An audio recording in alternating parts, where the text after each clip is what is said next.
fayyaa harka fuunee akkam jirtu kabajamtoota daawwattoota Gullallee Miidiyaa Neetwoork odeessaalee keenya kan guyyaa irraa qabannee jirra. Qopheessee dhiyeessuun kan isin faana turu ana Bunnoo Waabekooti. Isinis hanga xumura sagantaa kiyyaatti akka na faana turtan kabajaan isin affeera.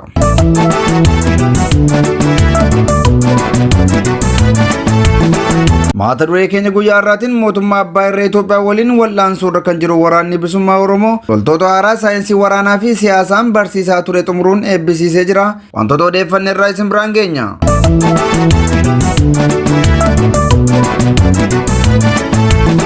Godina Arsii Lixaa magaalaa Adabbaatti hidhattoonni mootummaa PP dubartii haadha daa'imaa tokko akka ajjeesan maddeen keenya himaniiru. Wantoota qindeeffannee irraa isin biraan geenya.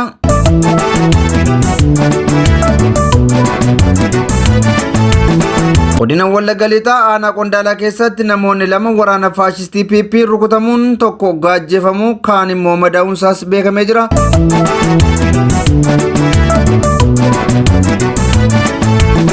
Mata duree keenya dhumaatiin waggoottan sadan darbaniif harka warra Amaaraa jala kan turte magaalaan Alamaaxaa to'annoo mootummaa Tigraay jala galuunis beekamee jira. Wantoota odeeffannee irraa qindeessinee isin biraan geenya. Irra deebiin akkam jirtu kabajamtoota daawwattoota Gullallee Miidiyaa Neetwoork.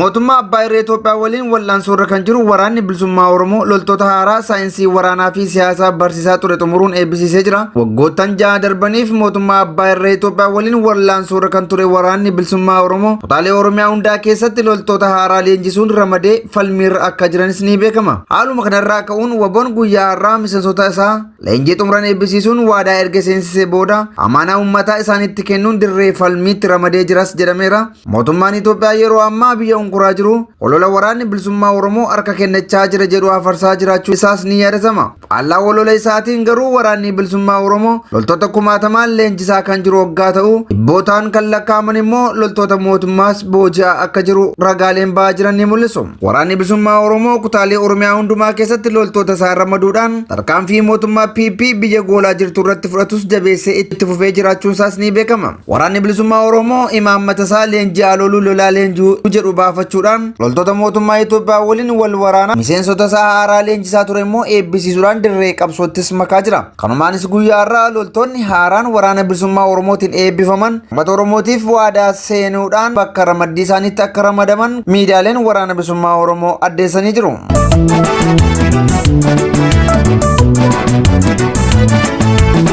Godina Arsii Lixaa magaalaa Adabbaatti hidhattoonni mootummaa dubartii haadha daa'imaa taate tokko akka ajjeesan maddeen keenya himaniiru. Ajjechaa suukanneessaan ilmaan Oromoo irratti waraana faashistii PP raawwatamaa jiru hammaachuun haadha daa'imaa kan taate aadde Ruuqiyaa Saadee mana isheetii fuuchuun akka ajjeesanii daandii irratti gatanis himamaatii jira. Aadde Ruuqiyaa Saadee sirna wayyaanee keessatti illee carraa teessee ijoollee ishee guddifachuu kan hin arganne ta'uu maddeen keenya ibsuun erga sirni kun dhufe yaasis ati waraana bilisummaa Oromoo waboo waliin hidhata qabdaa ittiin jedhuun yeroo hedduu iraarsaa waan turaniif ganda haqoo jedhamu bakka jireenya ishee lakkisuun ijoollee ishee fudhattee gara magaalaa Adabbaatti akka galtee maddeen keenya nuuf himaniiru. Haa ta'u malee qaamoleen PP ishee hordofuun osoo isheen ijoollee kiyyarraa nan ajjeesinaa jettee kadhattu Adabbaarraa fudhanii deemuun ganda haroo kaarraa keessatti rasaasatti roobsuun lubbuu ishee akka galaafatan maddeen keenya himaatii jiru. Aadde Ruuqiyaan daa'imman abbaan irraa du'e kan guddistu waggaa taatu yeroo ammaa kana daa'imman kunneen bakkee keessatti faffaca'anii akka hafanis himamaatii jira. Tibba kana erga ajjechaa suukanneessaan Qondaalaa Abaa'oo Jaalbattee Urgeessaa irratti raawwate as yoo xiqqaate namoonni 20 ol haala wal fakkaataan godinaalee Oromiyaa garaagaraa keessatti sirna nama nyaataa mootummaa bilxiginnaan akka ajjeefaman gabaafamaatii jira. Godina Wallagga Bahaa Ona Sibuu Siree bakka addaa ganda lalisaa yookaan mootoo jedhamutti eebela 14 bara 2024 waraanni faashistii PP naasuu uummataa hin qabne namoota nagaa baay'een isaanii 15 ta'an bakka tokkotti jumlaan rashanuu akkasumas kibba Oromiyaa Gujii keessatti ajjechaa lammiilee nagaa irratti akka raawwatame gabaasaa turuun keenya ni yaadatama.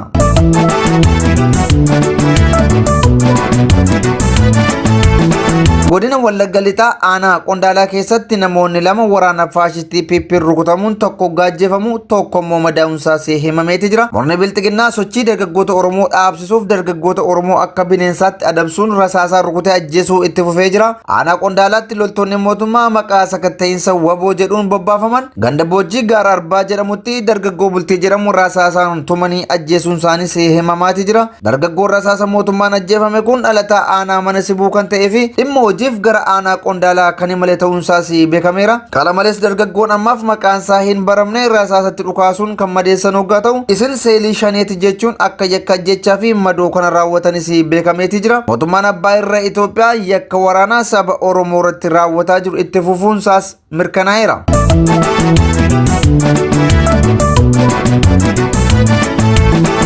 Godina Arsii aanaalee garagaraa keessatti waraanni mootummaa namoota nagaa waraana bilisummaa Oromooti jechuun ajjeesaa akka jiru maddeen keenya gabaasaniiru. Arsii aanaa Muneessaa keessatti nama tokkoon ati waboodha jechuun ajjeesanii daandii gubbaatti gatanii jiraachuu JMN odeeffateera. Nama ajjeesan kana reeffi isaallee akka hin awwaalamne dhorkanii daandii gubbaa jira jechuun maddeen keenya nuuf eeraniiru. Haalli godina Arsii aanaalee garagaraa keessa jiru ammaata ta'uu jiraattonni himuun keessumaa immoo rakkoon nageenyaa aanaalee Sirkaa fi Muneessaa keessa jiru jabaachuusaas himaniiru. Hidhattoonni mootummaa karaa seera namoomaa fi biyyaa cabseen waraana bilisummaa Oromoo waliin hidhata qabdu jechuun namoota nagaa dararaa jiraachuu maddeen keenya mirkaneeffateera. Kana malees aanaa Sirkaa keessatti yakkoota ajjechaan alatti saamicha manneen uummataa gubuun jiraattota dararaa akka jiran baruu dandeenyeeti jirra. Yeroo ammaa kanas haalli jireenyaa aanaalee Muneessaa fi Sirkaa ulfaachaa jiraachuusaa jiraattonni himataa jiru.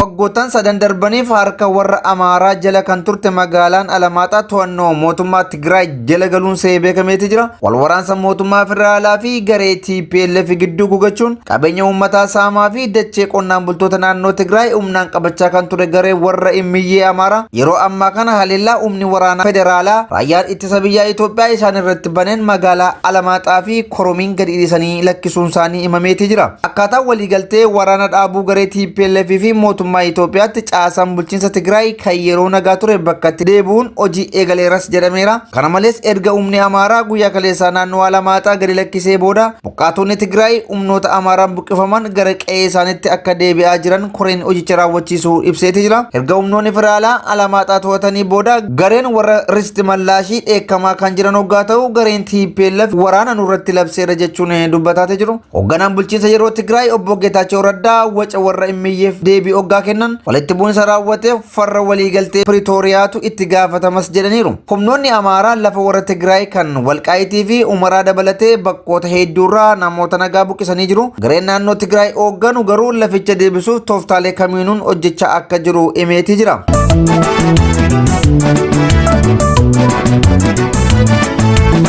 Ayyaanni kabajamtoota daawwattoota Gullallee Miidiyaa Neetwoorkii odeessaaleen keenya kan guyyaa irraatiif qabanne kanneen hangasii turanii qopheessee dhiyeessuun kan isin faana tures ana Boonnaa Uwwaa Beekooti. Isinis qophiileen keenya yeroo hundumaa akka isin bira ga'aniif toora YouTube Gullallee Miidiyaa Neetwoorkii subscribe, share, like godhaa isiniin jenna. Kana malees karaa toora chaanalii Facebook fi Telegiraamiin hordofaa isiniin jenna. Wanta nu daawwattaniif galatooma.